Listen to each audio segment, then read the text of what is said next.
Alright, so the main thing you're doing in Destiny is to increase your character's power level by picking up better and better gear over time. You can see the power level over here. My current power level is 1087. You can also go into your character screen by pressing F1. So how do you increase your power level? Your power level is an aggregation of all the loot that you have. You can see all the loot has individual power levels to them, and so this is like an aggregated number out of all of these numbers.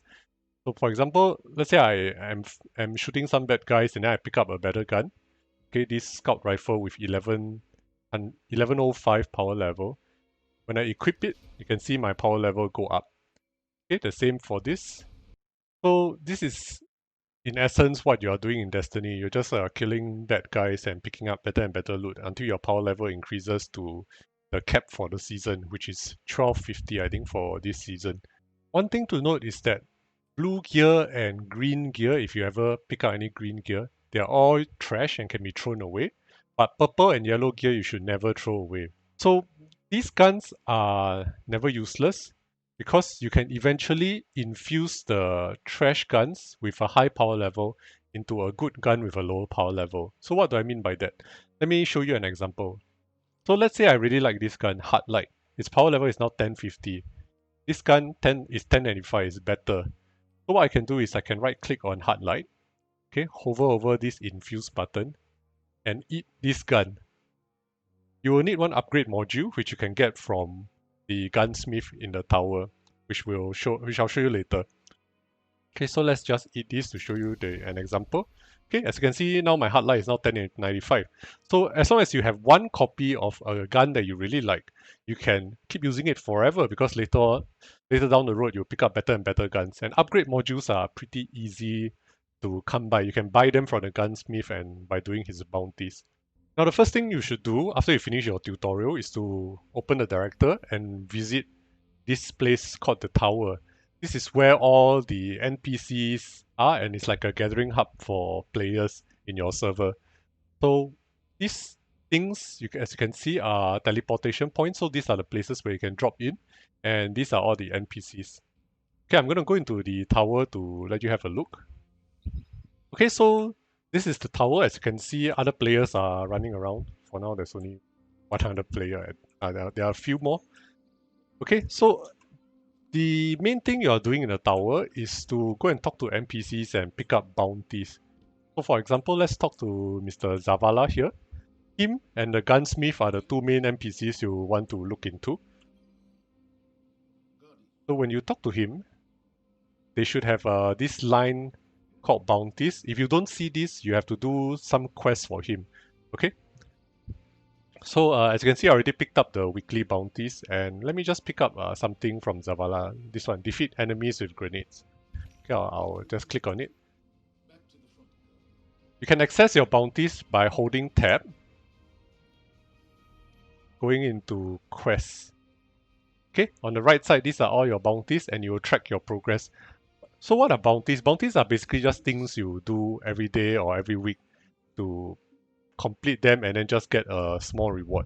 Daily bounties give you small tokens which you can exchange at the vendors for stuff, while weekly bounties are much better, stuff like this, and they'll give you a much more substantial reward, but you can only do them once a week. Let's go to the gunsmith just to show you guys where he is. So the gunsmith is right here. He has a little booth over here, Banshee 44.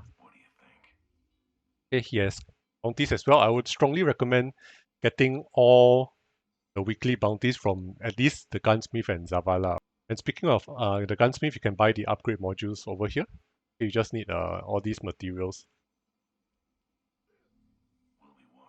Another thing that you need to take note of in the tower is the postmaster. So all you need to do is just turn left from where you drop in. Okay, so the postmaster, what she does is when you are out doing missions and quests, sometimes loot will drop and you might miss them. What Destiny 2 does is it will send all the loot that you have missed to the postmaster. So you don't have to worry about picking every single item up. Everything you drop will appear here. Another thing that you will need to visit in the tower would be your vault. So your vault can be found here. Okay, these two terminals, not this one, this one. So when you enter your vault, what you can do is press F1 to go into your character screen. Okay, all those guns that you have picked up that you want to keep, but you don't want to bring with you all over the place, you can store in the vault. Okay, all you need to do is just left click and you'll be stored in your vault. All right. Okay, now I'm going to show you the main stuff that you'll be doing in the game. Okay. So to access most of the game's content, you press M to access the map and then go into destinations. You can choose one of these planets to visit. I think if you don't have the DLC, you can only go to the EDZ. I'm not 100% sure. Just click around and see which one you can visit. Okay. Every planet has about the same stuff. Okay. You see this small little cave-like logo.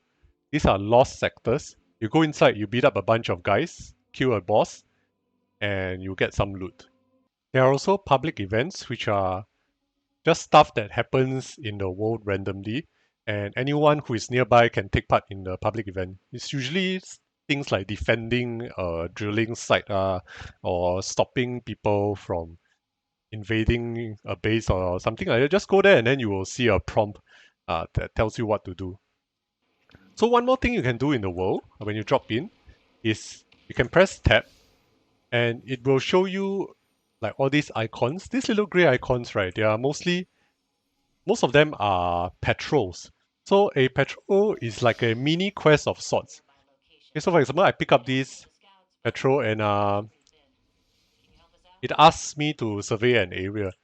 Okay, so in Destiny 2, right, every time you're lost on what to do, you just press tab. Then you see that little white diamond. That is where you should go. So for this patrol, most likely I just need to go into that area and then like pick up some objects or something. I'm not sure. They're usually very simple, but they reward you with something. Okay, so now I'm going to show you what a lost sector looks like. Okay, we're going to go into this one called Widow's Walk. So it's just to the northwest of where I am. In this game, you can instead of walking in the overworld, you can actually press tab and press E to summon your sparrow. Okay, and you can right click to boost your sparrow to make travel more easier. Okay, so lost sectors require a little bit of digging around. Usually, once you have to walk a considerable distance where you don't see anyone, then you know you're on the right path. Okay, and there will be a little prompt that says you have entered a lost sector, like this one. As you can see on the screen, Widow's Walk, lost sector. Okay, so in the lost sector, you'll be killing enemies.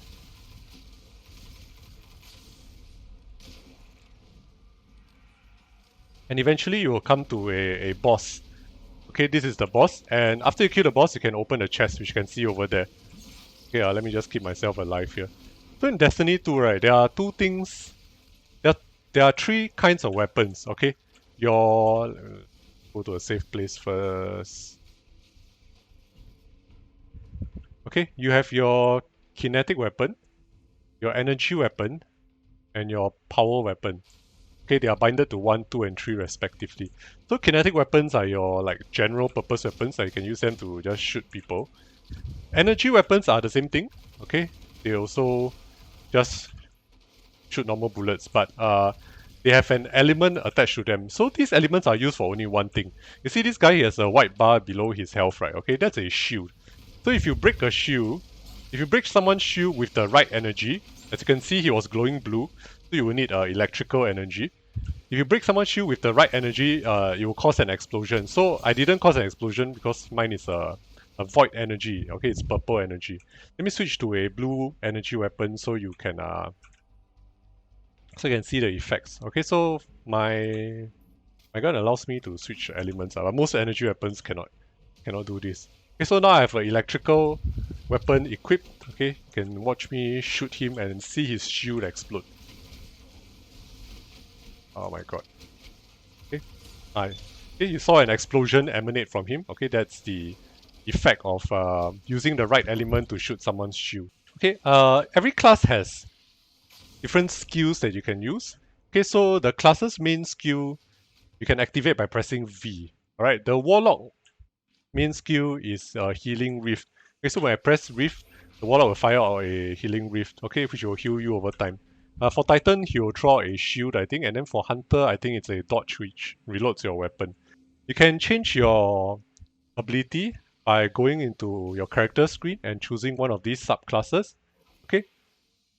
And within each subclass, you can customize the grenade, the V ability, as well even the double jump that you have. And you can also choose one of these attunements that will give you like a passive ability.